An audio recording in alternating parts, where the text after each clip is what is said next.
All right, welcome everybody to Pro Concepts. This is PCIA's podcast, and I don't remember what number this is. I want to say perhaps 14, Grant? 13. 13, so our 13th podcast.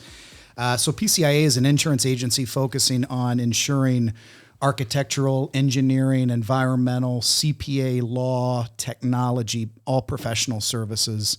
Anything from the professional liability insurance to auto fleets and buildings and all that good stuff. And we do a ton of continuing education for our clients. So that's a little bit about us. If you wanted to reach out to us, our phone number is 1-800-969-4041. And more importantly, I've got two amazing guests, and we'll get into why they're amazing guests here in a moment. But first of all, I've got Lesli Matukaitis. Thank you. Good job. I'm just glad that I got the name. We've known each other for a long time now. But anyways, Lesli, welcome to the podcast. Thank you very much. Glad to be here. And then I've also got Bob Palmerton with me, and Bob works as PCIA's CFO on Fridays, typically. Mm-hmm. Welcome, Bob. Thank you. Good to be here. Thanks. So Lesli, let's kind of kick this off, and I'll share with everybody first a little bit personal about each of you. You know, I know your husband Kevin, and you've got a son graduating this year, right? I do. Yeah, he's moving to Florida in August, so in 2 months and 2 weeks and oh, nice. 3 days and 20 seconds, and Sure. the countdown has begun. The first one to leave the coop. Yes, first one to leave. I'm very sad. Excited for him, sad for me. Sure. Yeah. And then your younger one? Younger one is in 6th grade. He'll be going to junior high next year and Nice. is just involved in all the sports. And Alex is just, hasn't hit him yet that his brother's not going to be there. Yeah. It will very quickly. Yeah. Definitely. Yep. All right, Bob, how about you? How's Mary? She's good. Family's good. Dog's good. We'll be hiking with the dog this weekend. And Yeah.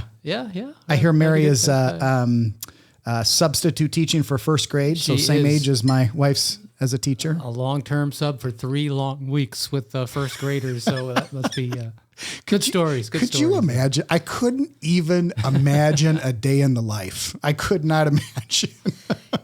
We think we're teachers. busy during the day, you know what I mean? Right. And they can't even go to the bathroom when they feel like it. You know, right. It's so different. I mean, it's like by the minute. You've only got so many minutes to do this, and then they do. I mean, it is very stringent. Yeah. So, anyways, well, welcome both of you. I appreciate it. So Good to be here. So Lesli, you and I go back to the recession. So, I've done previous podcasts about real estate, and that we built our building 13 years ago. And then during the recession, because back then when you did a commercial space, you only had a 5-year mortgage. It came due during the recession. And of course, the bank called us on the loan and wanted us to write big fat checks, and that wasn't going to happen. No. So I swear that God was looking down on us and didn't want us to lose our building, because got us connected with Lesli. Lesli came in and met with us, and the rest is history. So Lesli knows I'm forever indebted to her, because thank God her and the banking institution that she's not with any longer, but the banking institution that she was with agreed to do a 25-year mortgage for us. And thank God that they did, because we love our building. Yeah, absolutely. And we love you. Yeah, thank you. So it's kind of funny, because the first time we met, we realized we both went to Michigan State. And by the way, I only went 1 year there, and then I transferred to a smaller school that was designated for my degree, but we lived in the same dorm. Mm-hmm. Mm-hmm.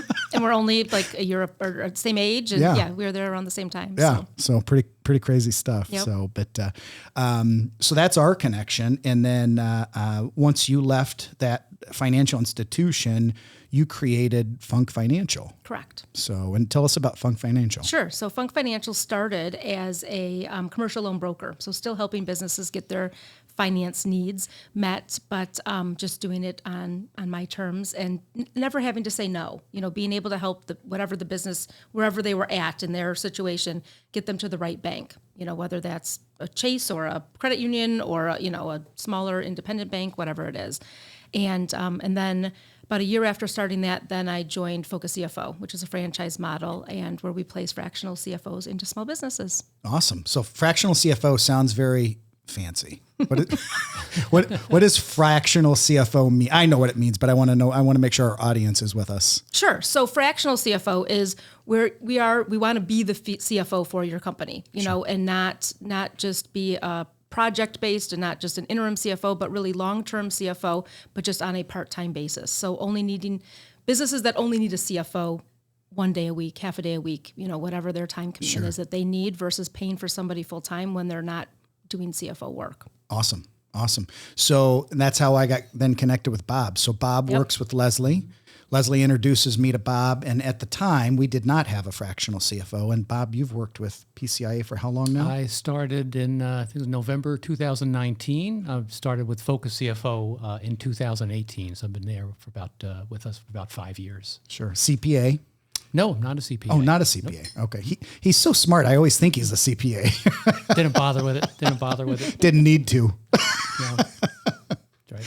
So Bob's in on Fridays at PCIA. And so, and by the way, this podcast, what we're going to do is talk about the 8 reasons why you should consider a fractional CFO. And, for anybody that knows me, I'm kind of a hard sell on stuff. Like I don't just go, oh yeah, I need to do that. But so Lesli kind of worked with me for a while and convinced me, just try it. And I am a big believer in just trying some things and seeing what works on that. And so obviously since 2019, it's worked very, very well.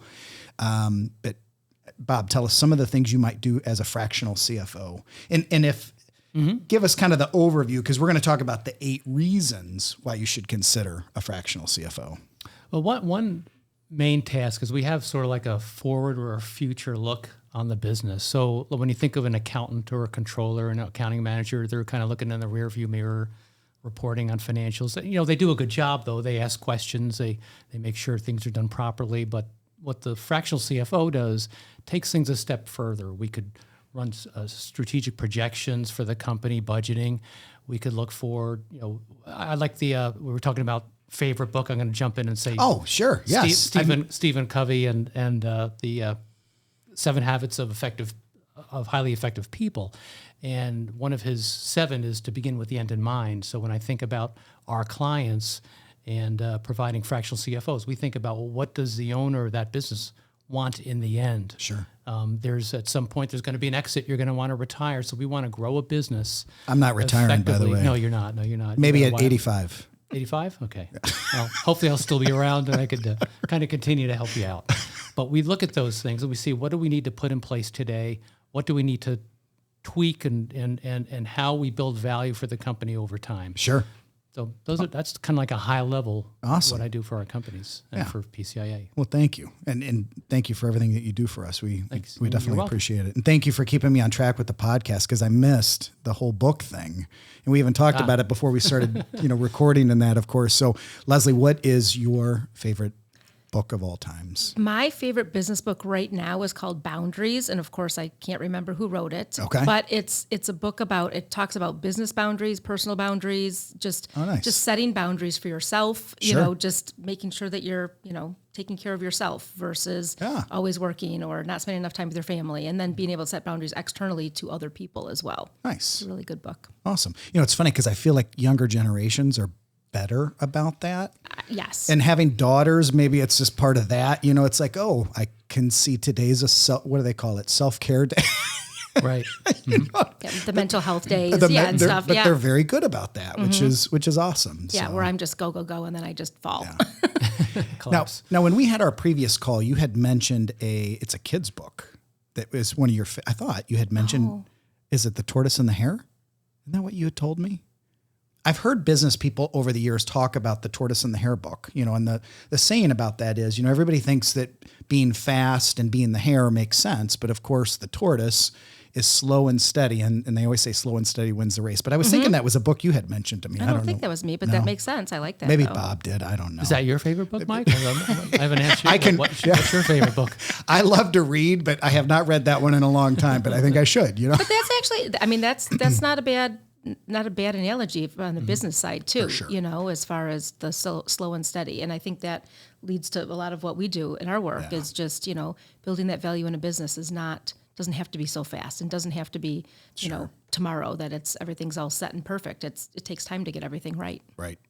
I forget who it was that told me this, but one of our clients, I remember years ago, told me that if every week or every day, whatever it is you decide, if you work on something from a 1% standpoint, can you imagine that at the end of 365 days, like how much better you would be?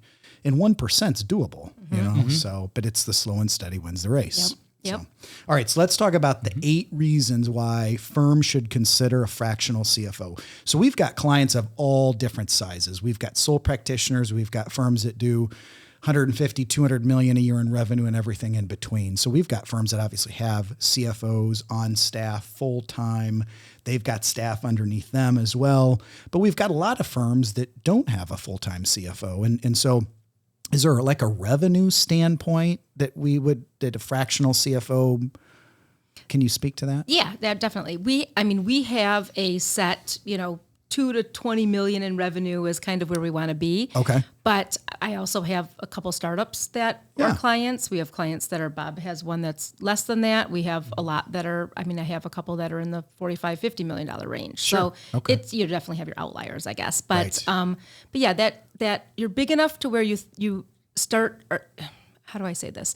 You're big enough to where you've stopped making decisions with your gut and you want to start using the numbers to really move the needle and do things going forward, but you're not big enough to where you need a full-time CFO, or your business isn't complex enough. That's where you get those $50 million in revenue companies where it's just easy business model, but they know they need somebody more than that bookkeeper or controller that they have there doing the day-to-day. Sure. And rumor has it, by the way, Bob does so well for some clients, they try to hire him full-time and he's like, I'm not doing that. I'm a fractional CFO guy. I really enjoy working for really the variety of companies. All different kinds of business owners. I mean, we have companies where the wife does the accounting versus companies that have accounting and controller departments that handle that stuff. And, a fair amount of the work we do, even beyond finance, is operational too, taking a look at the structure of the company. Do we have the right people in the right seats? And where are we lacking in terms of resources to help with the longer term plan to get where you need to be? Sure. Yeah. Yeah, I think a lot of CPAs, will do a lot of CFO work that we do, helping businesses put projections together and talking about strategy. I think the difference between us and what the CPAs do is that we are on site. We want to understand the operations, which I think we do a much better job than a CPA does in that respect, to actually understand the ins and outs and how the money's flowing, how the product or service is being, start to finish and what happens, through the whole customer journey and everything, versus the CPA is going to ask some questions, but they're really looking at it from the numbers perspective and not from the operations perspective. And I think all of our CFOs are really good at process in that operations piece too, to be able to marry it together. Well, and it's funny because, so, our CPA, I know both of you know her very well. I mean, so I wanted to make sure to approach this subject with, on this podcast too, that, a fractional CFO doesn't take place of your CPA, but typically works in conjunction with. Absolutely. And it kind of helps rise the whole team, to a different level. Absolutely. And I think from the CPA perspective, I think they're very happy when we're in there too, because they're getting timely financials and being able to have a different conversation with someone that actually understands all the numbers and the operations and everything else, and not just, when I was a banker, I'd ask a business owner a question on a certain line item or something in the balance sheet or the income statement. They're like, I don't know, that would be me. No idea. Ask Bob. You know what I mean? Right. But it's nice to have that person to say, go talk to them. For sure. And certainly when you think about the relationship with the CPA, we're doing forecasts for the year. So we can say, okay, let's say our pre-tax income is going to be X. Oops, we might have a tax problem here now. So we got to get in touch with the CPA to find out what are the tax savings opportunities ahead of time before you end up writing a check that you didn't really plan on writing. Sure. Yeah. All right. So let's start kicking off our 8 ways or 8 reasons to hire a fractional CFO. So I'm going to throw the first one out, and Bob kind of alluded to it. He mentioned the controller versus the CFO, and it's the rear view versus the forward thinking. And I think, when I think of Bob, I always think of, my guy that's always looking at where's PCIA going? What's the next projection? And so monthly we get together and Bob drives the bus on that and says, hey, we got to have a call. And once a month we have a call where we go over what our numbers are, where we're forecasting and all of that good stuff. So that's awesome. So how about, so that's number 1. How about number 2? What would you say is a second one as far as the 8 reasons to hire a fractional CFO? I'd say seeing the path to the top. I mean, I think we have with FocusCFO, we have a mountain we've built. Sure. And the top of the mountain is value and building the company value from the foundation and the financials all the way up to, health, growth of the company and value, and getting the owner to the top, getting to an exit, getting to really where he or she wants to be with their lifestyle. And we want them to run the business rather than the business running them. Sure. And taking them to that point. Awesome. So, all right, so let's do number 3. What would be the third reason why someone should consider hiring a fractional CFO? Sure. So I think it's from the business owner's perspective, trying to find the fun in the business again and getting out of the day-to-day fire drills and really being able to run the business and being more strategic. Having someone there that's really their sole job is to, take the information that's historical and use it going forward. Sure. So really being able to set times, right? If the CFO is only there half a day a week, you have times that that's what you're going to be talking about as strategy and growing the business and the value meaning it could be succession planning or making sure that everybody's in the right seat at the right time. So there's all those things that I think bring back joy to the business owner. Sure. Because you get so bogged down in the fires and the day-to-day stuff, but then having this person come in and where they're really, the main purpose is talking about how to grow the business and the strategy. And that's, I think, the fun stuff for a lot of business owners. Sure. And I would definitely say that Bob's helped me do that. You know what I mean? Because back in the day, I wanted to have my hand in everything. You know what I mean? And I was still learning as a leader in that. And obviously, we're always still learning. But I would definitely say bringing back the fun. And, Bob would kind of question me. So why is it that you're doing that and somebody else on staff isn't doing, that kind of a thing? Yep, So that's awesome. All right, so 3 was fun. How about number 4, Bob? What do you? I think about cash flow as number 4. As we say, cash is king, and a lot of business owners really struggle with making sure we have enough money for payroll and Sure. and not having some foresight into what cash is going to look like. And one of the tools we use is we do a 13-week cash flow forecast for our clients, and we could identify where we see the peaks and troughs, and if there's a trough coming up, then we got to do something about it and ahead of time. And we might have a bank line of credit we access, or we may have to reduce some costs or what have you. But really trying to get the owner out of worrying day to day about cash issues. Sure. And helping move the company forward. Well, I think too, it's kind of, our clients a lot of times have to help protect their clients from themselves. And I feel like that's what fractional CFO does too. It's like you protect me from myself because I'll see all these shiny things and things I want to do. And Bob's like, let's stay focused because here's what we talked about. Yeah. Well, and even being able to put together a model of that scenario. Like, okay, if you do this, it's going to cost you this much, Sure. and here's how much you're going to make. Maybe Sure. it's not the return you're actually thinking that you're going to get, know, Right. and so they can model it out, any of all the ideas and the visions and all of that to be able to say, well, here's what it's really going to look like and what's really going to happen. Sure. I will say, I think the only thing that I did not take Bob's advice on since 2019 was getting my new GM truck. He's like, you don't need a new truck. But I want a new truck. And literally for like 2 weeks, Allison's like, my wife is like, stop talking to me about this truck. And she goes, just go get the truck. I remember you told me that. Well, Bob, I got the truck. Oh, did you? It's like I almost felt guilty. You know what I mean? I'm like, Bob, I bought the truck. See, that's good. There's a little accountability there. And so, which I think that's actually probably not even in here, but just having someone else to talk to that isn't an employee, but that knows all the people, knows the operations, knows the financials, and that Sure. can kind of razz you a little, give you that accountability or that little poke when you need it. Exactly. Yeah, it's a sounding board. You bounce something Sure. off of us. And we deal a lot with family-oriented businesses, and sometimes there's family conflict among the owners in the family. Sure. And they like to have that other person outside of the family Sure. to bring up these points, these issues. Awesome. All right. How about number 5?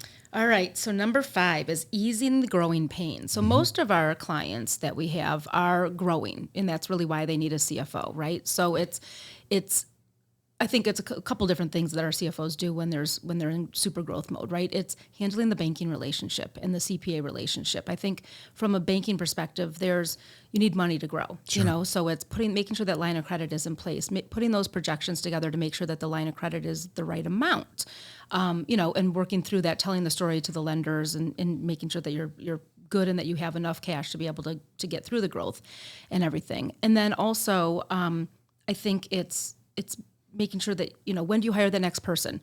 When do you buy a big batch of inventory because you get a discount? It's all those different scenarios in the growing, whatever your business is, to be able to say, and doing those scenario analysis, to be able to say, yes, you can hire the next person, you can afford it, you can sleep at night, you'll be able to cover salaries and do everything else that you need to do. Sure.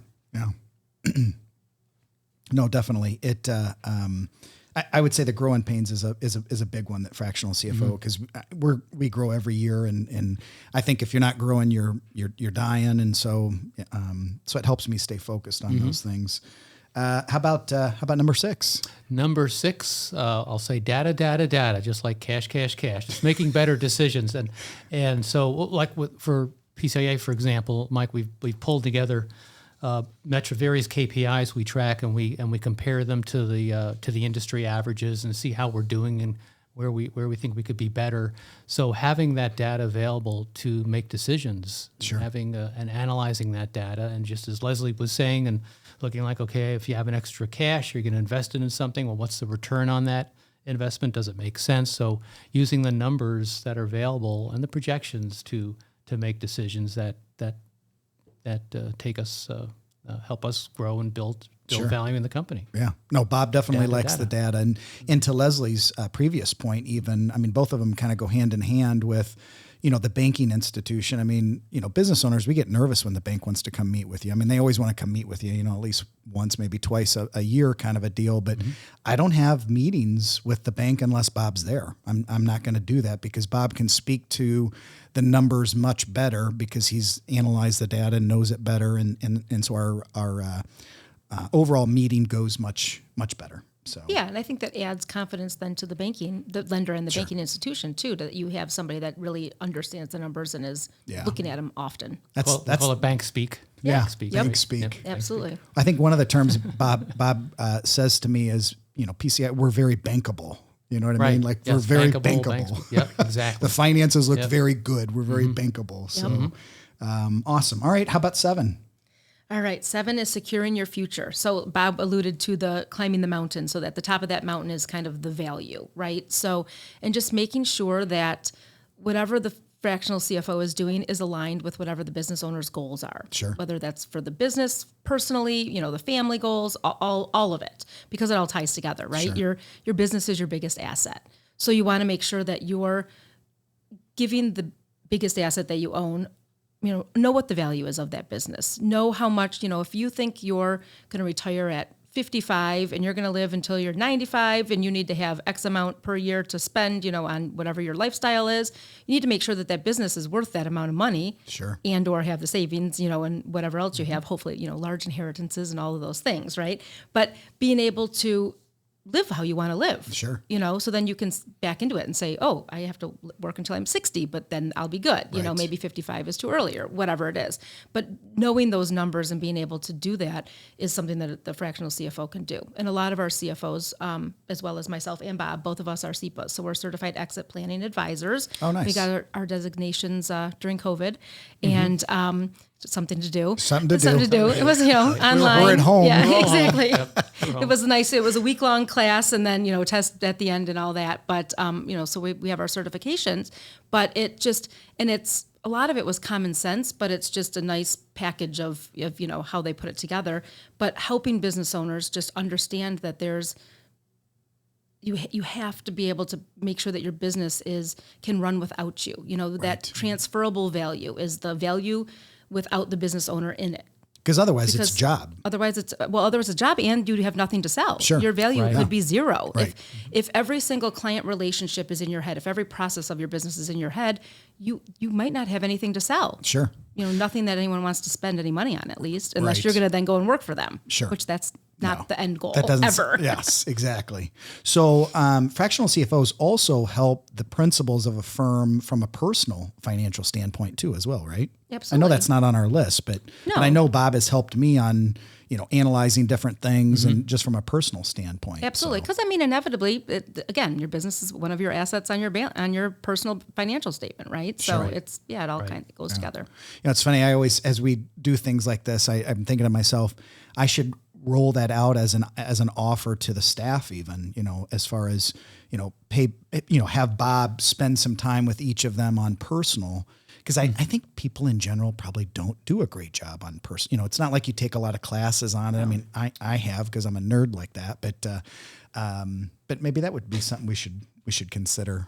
It's the whole concept of financial literacy. And, Sure. And we need a lot more of that in Exactly. the world. Yeah. Awesome. All right. How about number 8? I think number 8 is just realizing for the owner that you don't have to go it alone. Sure. And, a lot of owners have so much on their shoulders, that heavy weight on their shoulders, and to have a key strategic resource to bounce stuff off and get help with FocusCFO is really key. And even looking at FocusCFO as an organization, we have 90 to 100 CFOs today, I believe, and with tons of years of experience in different industries and regions, and that we could get assistance and help from them too in terms of their expertise. Sure. To tell you, when I joined with your company, I tapped another CFO that had insurance companies. He was out in Ohio. We talked about some of the key metrics and stuff. So, Nice. so it's sharing those best practices. So that's where we could bring a whole team of folks to kind of help that owner, so you don't have to do everything yourself. And Sure. Well, weight on your shoulders. and I think one of the things you just touched on is the different industries, and that's what I really like about fractional CFOs too, is that Bob can then pull from different industries and tell me, I know this is nothing to do with insurance, but here's something that this industry does that I think you should consider. And I love bouncing between different industries and figuring out the best nuggets from each one of them and what they're doing. I think that's a huge aspect of benefit of the fractional CFOs, especially even just their backgrounds from when they had W-2 jobs. Most of them worked in different industries, so they have that experience. And then just with all the different fractional CFO jobs that they have too, they're pulling from so many different areas, and being able to, especially like on a, you're talking about a marketing or sales or aspect, something, and you're like, oh, this type of industry does it totally different than insurance, but it's working, why not try it? Sure. Yeah. right. Well, thank you both. This has been amazing. I mean, we've hit all 8 of them. Anything that we didn't touch on that you thought, oh, we should make sure to mention this? Anything come to mind? So I'm sold on on the fractional CFO concept. So for anyone listening, if you've got questions about it, you want to talk to me one-on-one about it, you want to connect with Lesli and Bob, their information will be in the credits, of course, as we always do. But if you wanted to reach out to me my direct number is 810-224-5255, 810-224-5255, or my email address is mcosgrove@pciaonline.com. Thank you. This is Pro Concepts. Direct number I gave you my direct number for my desk, so call me direct if you've got any questions. Thank you so much. We'll see you next time.